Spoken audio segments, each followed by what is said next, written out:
شفت بزاف منكم ما ولاوش يديروها لوبيا بسل وطوماطيش. اليوم حبيت نفكركم فيها وكل واحد كيفاش يطيبها. انا درتها لكم على الطريقه الخاصه تاعنا، على الطريقه الجزائريه. على بالي اليوم لو كان تجربوا هذه الوصفه راح تعجبكم بزاف، سهلتها لكم الماكسيموم. كي نقولوا اللوبيا نقولوا هذه اللوبيا تاع كاريدو، انا شمختها لافاي، توجور نشمخها لافاي ونخليها دو كوتي. كي نقولوا لوبيا تفصاص ولا نقولوا لوبيا الحمراء لازم نديروها باللحم الغنمي.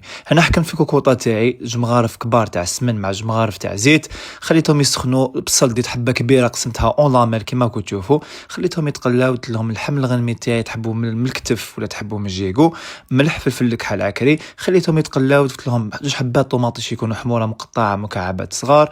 درت هذيك اللوبيا اللي شمختها لافي، قرن تاعها حار كيما راكم تشوفوا هنا، ولا كان عندكم فلفل قناوه. هنا كانت عندي طوماط سيشي، تحبوا ديروها دير لكم بنه بزاف شابه. خليتهم يتقلاو ربع ساعه. مرقت غير بكاس ما سخون، غلقت لها وخليتها طيب ابتي فو. وشوفوا لي بك تاع سال كيفاش تجي هاد اللوبيا، ما تجيش فيها لاصوص، لازم تجي هكذا معسله.